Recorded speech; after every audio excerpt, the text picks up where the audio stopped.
Right, we are moving on. The track is the same, but now we're moving on to the panel discussion on not how to become a digital nation, but why, which is moderated by Taavi, Linnamäe, CEO at President Kaljulaid Foundation and partner at Digital Nation.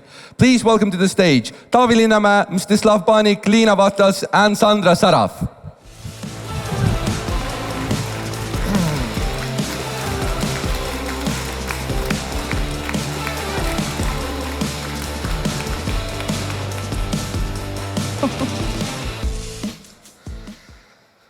This is like a COVID panel. I feel so far away from you. 2 meters distance, yeah. Well, but you are close to each other and close to us, so that's good. Well, but good afternoon, everybody. And it's always challenging to be here, first of all, after the lunch. Yes, you can take a selfie also with the crowd. After the lunch and after so inspiring speakers, Karoli and Madeline here, well, they have set the tone and the bar very high. But, well, we have also been preparing, so we have a surprise for you. In the agenda, you saw that it will be a discussion between me, Slava, and Liina, but we have also Sandra here on stage, so welcome her. Okay, but as I heard, I was already introduced. I will not go there further. Let's jump into topics, because this topic is something I really like. I travel a lot around the world and I meet different governments, different institutions, and I have never seen a country which does not want to be digital. There is always a vision. Well, there are in different cases, but always something is done already. And every country is striving towards being the next spearhead or next star in the digitalization sky. And they very often ask us how to become a digital nation, what to do, how to do it, how to align different things. But I don't hear so much the question why. And I think this is much more important question for me, to look behind the how question and see why to do it at all. What does it change in the nature of our societies and in our countries? So, Sandra, I will start perhaps with you, because, well, you have been working in a global tech giant. You have been building Estonian, well, one of the coolest Estonian startups, and now you have moved to the policy shaping side. So if you think about the digitalization and what impacts it has had on our society, what are the things you would bring out if you look beyond the technological change that we have changed from pen to pin, or pin 2 even? What is your hunch? What is the biggest change actually? Yeah, great question. I would actually start from the thing which is the topic of the panel as to how to become a digital. I mean, digital should never be the end goal in itself. Digital is the goal to become more efficient. And this is a key for a country such as Estonia, which is so, I don't like to call us tiny, which is so compact. We're really compact. It's only 1.3 million people, and this 0.3 really counts, right? So for us, digital means efficiency. And this is specifically what it has brought to us. I mean, in a country that is in the periphery of Europe, geolocated where we are geolocated, it means that everyone from the smallest of the 2,222 islands of Estonia to someone living in the capital city can open up their business in 15 minutes and 33 seconds. They can run this business fully online. They can vote from wherever they like. At the click of a button, basically. And this means the government is there for them. They don't have to search out for the government in order to receive the services. I mean, I've lived in Brussels. In order to get my document photo taken, I had to wait 4 hours in the line. I mean, as an Estonian, this is incomprehensible. So what digitalization has brought to us is specifically this efficiency. And we are moving forward with this. We don't want even the citizens or the businesses to think about the government. The government should be there proactively for the people. And this is specifically, you know, what digitalization brings us. So efficiency is the key. And if you ask the question, how can I digitalize and why should I not why should I digitalize, then you're asking the wrong question. Okay, thank you. But, well, let me turn to Liina now. Well, Liina, you are now going to be in a 1.5 week time to be a leader of e-residency. Yeah. So one could say that you are leading a governmental startup. Am I correct? Yeah. Yes. Okay, but is this the future? How you see? Are the governments turning to be more and more like a startup-like entities? I think for Estonia, this is the obvious and next step from being there for the citizens, as Sandra mentioned, and especially considering our size and the need for innovative and to become bigger through acquiring new friends and also e-residents, and this is the way for us to grow and for the governments to raise citizen engagement, actually. Okay, well, we will come back to that later again. But Slava, well, welcome to Estonia, first of all. I'm glad you made it. You come from Ukraine, well, and everybody knows the situation in Ukraine right now. Slava Ukraini. Героям слава. But crises are also great accelerators. Usually magical things can happen because of the crisis or in the tailwind of crisis. What is the greatest takeaway in building a digital society from these last 1.5 years? Because Ukraine has been also greatly digitalizing before that, but do you see kind of a gear change or something differently now functioning between the relation between society and government during the war and before the war? Yeah, thank you. First of all, I would like to say thank you for Estonia and all of people who supports Ukraine during this war. So thank you very much. And I'm really appreciate that I see Ukrainian flags on the streets everywhere. So it's really great. And your help that we've received this is huge. So what I would like to say before I answer to your question. So I was thinking about the first point that was the first question. And, governments mostly say that they are user-centric.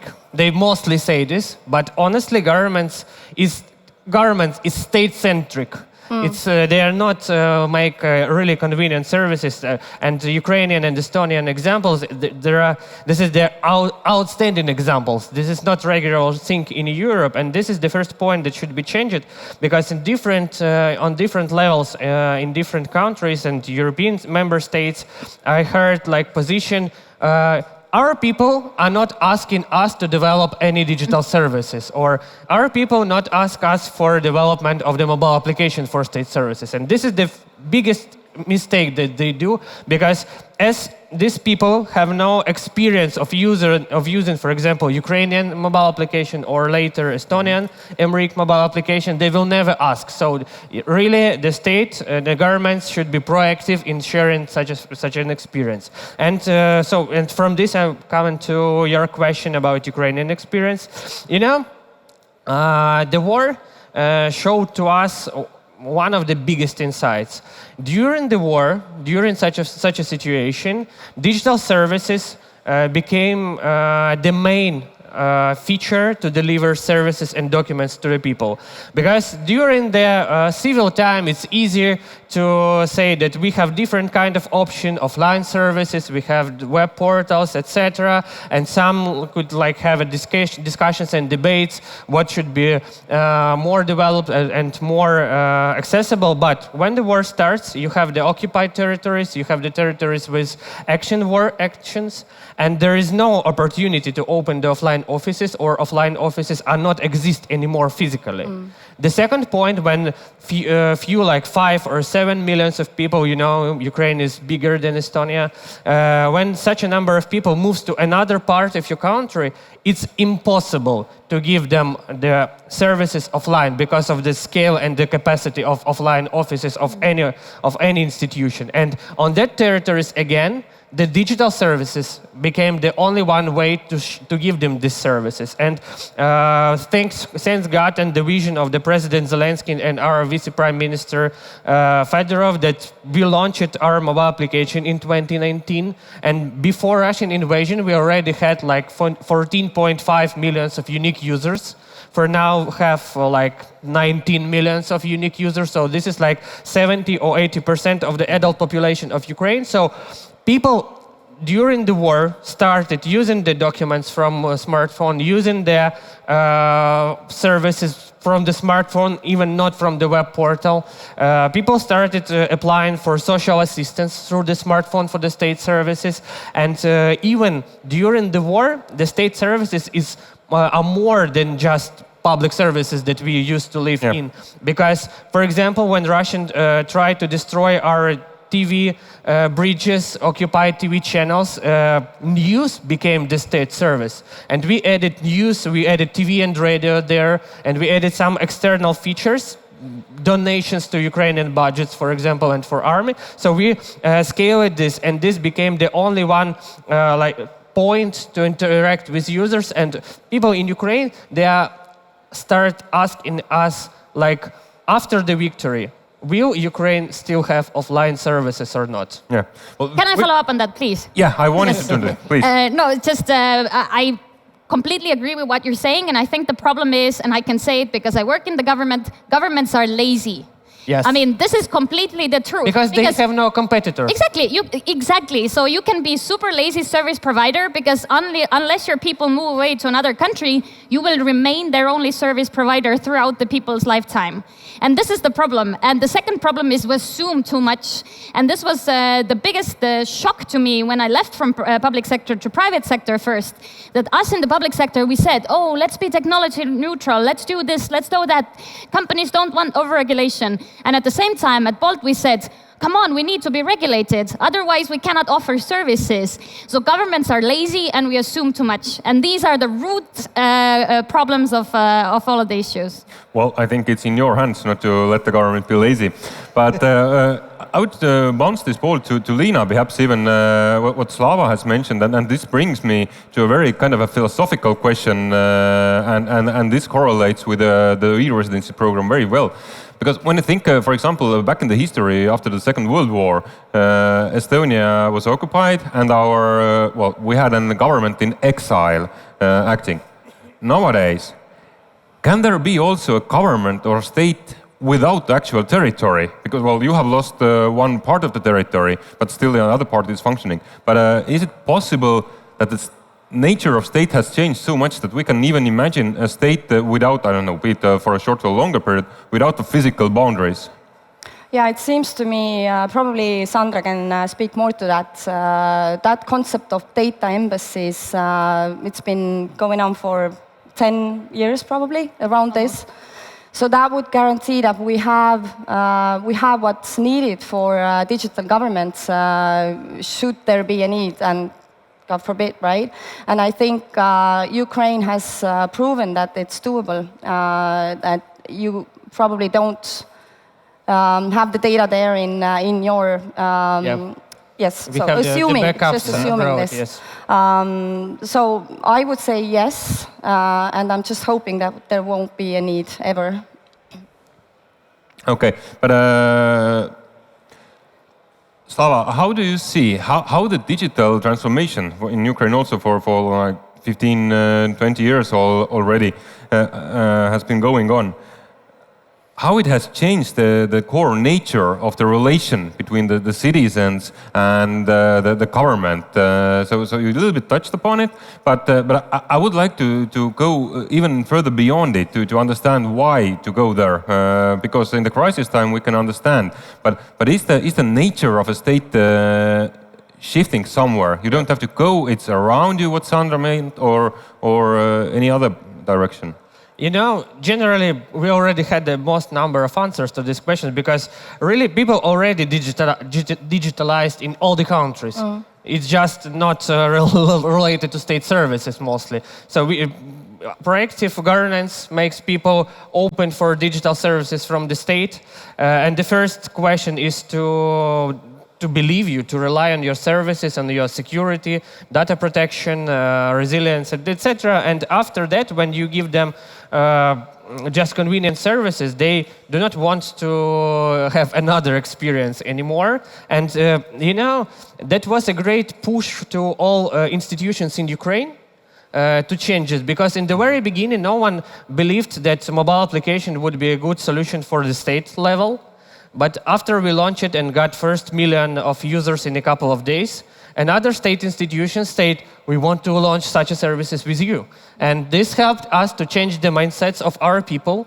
And our people just started asking, like, why, no, not why, but when, as soon as possible, it would be available just online. So this is the changing of mindset. But, the additional thing, and I hope in Estonia you will have the same, like just before invasion in 2 weeks, we launched the polls in mobile application, so like basic electronic democracy feature, because governments never have the feature how to ask people for something, because people can send the request, send the petition, different kinds. But if government want to ask you about something, it should be the referendum, elections, or social surveys. Yeah. But as we have like millions of Ukrainians there, we just added polls like in Instagram, vertical video with a president or a minister who explains the question, the details of this poll, and you have just different kinds of the answers.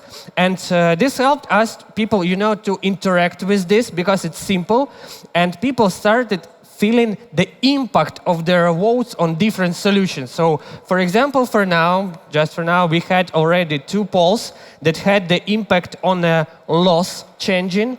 And for example, in one poll, we had 1,700,000 of people who voted on this poll. And on the second one, we had 2,100,000 people who voted. So this is a huge number of people covered by just video poll in a week. And this is the huge impact that they have. And since that people feel another kind of their digitalization on a state level in their relationship between state and I would people. want to bring up the word relationship, actually, because it's not about that this is digital relation, but there is a new kind of relation at all. So you have a kind of interaction directly. And people feel this connection between them and state just by digital feature. Okay. Well, before we go to the next question, I would urge you also to participate because we have the Votomo app and you can ask questions. I see a couple of them already here, but I have also a couple of mine before we can turn to those. So I would again turn to Sandra, as you are now in the ministry and seeing the wider picture also from private sector and your previous experience in ministry. How do you see? Has the digital transformation made our society more inclusive, or is it torn us more apart? How do you see that? I think it depends on the question. I mean, when we look at the recent debate over marriage equality in Estonia, I've never seen so many stupid people have the platform to express their opinions as they have thanks to social media. And for me, this is a problem. I mean, I didn't know, before year 2018, I didn't know anti-vaxxers existed. Because I never thought this was an issue. I mean, I believe in science, so I thought it's the case everyone believes vaccinations work. And then you have platforms where people can express their opinions freely, no matter how stupid the opinion is. So in this sense, we're more torn apart than ever. However, in some sense, even those anti-vaxxers, those people find their own groups. So they can find people who have similar opinion to theirs, and this way people can, form different groups that they didn't have the chance to form in the physical life. And the same applies I've lived in several countries. It's so easy to keep in touch with the people that you were apart from. So let's say someone lives in Australia, someone even lives in Brussels. In a normal life, you wouldn't be able to keep such great communication with them, which digitalization has given to us. So in that sense, I think digitalization has changed us. On the other side, more and more people want to be offline now. So every now and then I take a weekend where I just go offline because I find being constantly online to be super stressful. I have notifications here on my wrist. I have them in my phone. I have them in my laptop. So you're just constantly online. So I guess this needs to change at one point. Otherwise, we're going to go crazy. Okay. Let me turn to the audience now. We have a couple of questions from there already. So Hanna, I don't know if she... Yeah, there, right there. Hanna has asked, what are the benefits of opening up a digital nation like Estonia and Ukraine to people from outside the borders? So perhaps Slava and Liina both, and then Sandra also, you can elaborate a little bit on that. How do you see that? I can start maybe. So I think so it's essentially becoming bigger, enabling outsiders or people from different countries to benefit from our digital nation, what we've achieved, and that grows the economy. That grows the Estonian economy. And you can offer a full Estonian experience, yes. 360 yes, degrees. Yes, exactly. So you can offer. So what's open for Estonians is not in the same scale, of course, but close to that scale to foreigners. And it's also interesting, I don't know all the facts yet, but it's interesting that close to 50% of VE residents are actually from European Union, which is European nations are digitally advanced, but they would still find. Yes. I would challenge that, but there are a lot of guests here, they still find Estonian digital services more convenient and more efficient. So yeah. I would like to add what we've done in Ukrainian application. It's called DIA. We have for now 14 different kinds of digital documents available, and 2 of them are residence permits. Mm-hmm. So, for example, that foreigners who live in Ukraine and have long-term or short-term residence permits, they have access to all the services in a mobile application, just excluding services that are not available for foreigners, like voting or something like that. But mostly they have all access, of course, and of course the second point is electronic residence, because we have same strategy like you, to have different kinds of services for non-resident, non-physical resident, but for electronic residence people. Okay, thank you. But we have been for 21 minutes mainly looking behind and trying to analyze how has the society changed, what has digitalization done. But for me, the most important part is to try to predict the future, to try to draw different scenarios that if we can analyze and understand how the society has changed, then there are some transaction mechanisms, and from that we can design different future visions that how will the technical revolution, ongoing technical revolution, change the society. So perhaps, Sandra, starting from you, you could a little bit envision and then also add to what direction would you like to nudge it, because you have all the tools and possibilities. I think the answer is easy. Everything is going to be more personalized. And we already discussed the personalized state before, but it's not only the states. I mean, it's the social media who started with this by providing you personalized ads. So this was the first nudge towards being more personalized, because we've realized that data is an asset, and please don't ever call data the new oil. I think this is such a hypocrite statement, because data can be reused and the value of data is increased when it's reused, as opposed to the oil. But really, I mean, the more... Solar. Sorry? New solar power, maybe. New solar power, exactly. Yeah. So let's call it a renewable resource. So, I mean, the more data that's available to us, to our service providers, whether it's private sector, whether it's public sector, whether it's your local grocery store who knows what to offer you when it's on a discount. So everything in the future will become more personalized. And most importantly, this becomes apparent in medicine, because this is crucial. I mean, we wear those devices. I bring back my Fitbit into the game. Like, it tracks my sleep, my steps, my workouts, my heartbeats, everything. And yet it doesn't provide information to my family doctor to give early warnings or to provide causes to symptoms and so forth, because we're not there yet. So this is the goal of where we should go towards. I mean, we have all this data out there about ourselves. Once I bought a toilet seat, I don't need ads of toilet seats anymore. Once I brought a Fitbit tracker to track my sleep, my doctor should get information about me. So this is where we go. And the same applies for states offering the services.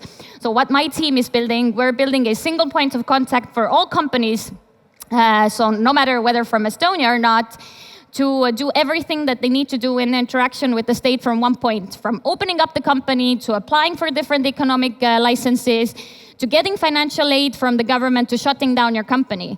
Because currently you have hundreds of service providers. You have to go to one gravitation point to open up the company. You have to go to another to find if you're eligible for some support. And if you don't find this, then you don't get the support, even though you're not eligible, because the services are not personalized. So we should go towards more personalized services, whether from private or public sector, because it shouldn't be the burden of the citizen or the company to go and figure out what they're eligible for. So this is the near future. I don't know about the long-term future. I'm not a futurist. Define long-term and near. What's the difference between? So for me, it's 2025 when we have the single point of contact finalized. So this is a near-term future. Keep you posted. Yeah, okay. Well, can you elaborate? Just to add to what Sandra said, I think with new technology we can rely more on the technology in terms of the technology finding the patterns, which will in turn allow us to make more informed decisions. So the patterns that are maybe not visible for the human eye. So and then I think if you consider the discussion around ethics and morals concerning AI, then I think that's another part when the government needs to start thinking about regulations. But that's a very personal view, so it's just following the debates. So yeah, I think patterns which are not visible for us as humans, recognizing them and then making predictions based on that. Okay. And Slava, what will be a digital Ukraine like in, I don't know, 2025 or 35? You know, sometimes I think I have no expectations after all that way that we've got for last 4 years. But anyway, we are learning how to use AI for our part too. So just for the basic understanding, from the first day of our digital services like web portal, DIA, and mobile application, we started using the chatbot. That was the basic chatbot like for support, but for understanding, in the first day, we've got like 100,000 of people who just went to support, yeah. And 95% of these messages was operated by the chatbot. So it's impossible to, I don't know what should be the scale of the support team to proceed 100,000 of people who just wrote you a message. So it helps us. And of course, now we are learning how to use AI to build the more like live conversations with people during the support, of course. And of course, we are looking into automatic services, and this is our common way, but we look deeply there, and some services that we have, like applying for a social assistance for now, has no fields anymore, for example. You just have to confirm that you want to get it and to choose on which one card you would like to get this money. So, and this is our like basic lighthouse, where and how should we go to the public services. Proactive, yes. Automatic, yes. And as you said, this should be like predictions what service this person needs. So for example, like when you have a newborn child, you just have to receive a message, congratulations, what is the name, and that's all. And this should be, everything should be proceeded in all the systems automatically. So this is where we are looking for, but of course, another kind that we will have anyway until 2025 is the recovery services, because we will use the digital services for recovery, for transparency, for that money that would be directly used in Ukraine for after-war situation. Okay, we are coming to an end, but I have one more question from the crowd. If I hear correctly, so you think that the main scenario will be based on data and based on like predictive services, so that actually the relation between a citizen and a state gets even more vague, that you shouldn't even know and feel that there is some kind of government for you. So that kind of database revolution we will have. But there is a So question. citizens don't also feel that they have to pay for my salary because they forget that I exist. Yeah. That's the trick. But we have also a good question which can hook up with this, and the last or the first bigger revolution was called Tiger Leap in Estonia. When you now have envisioned the different strategies or the visions, then whose leap should we call it? So please, I would like to have quickly your proposals, and then we can vote so everybody can participate. So Sandra, what I'm it going to would go be? first. Unicorn leap. Unicorn leap. Okay. I'm going to be an ego and say Sandra's leap. Sandra's leap, unicorn leap, and Slava. What? Yeah, let me think a bit. First of all, I should be user, you know.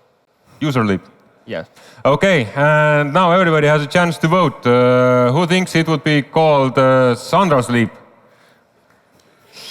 You can make noise, so who gets the biggest applause wins. Okay, unicorn leap. And user's leap. Okay, and we have a winner. But thank you. Thank you for these discussions. I'm really inspired, and I'm really glad we could look a little bit beyond tech, because, well, there are so many tech people. Everybody can talk about tech better than me. But to have a touch on societal impacts is always, for me, much more inspiring and interesting. So thank you again. Thank you for participating. Thank you very much. And let's see you around in next days. Thank you, Taavi. Thank you, panelists.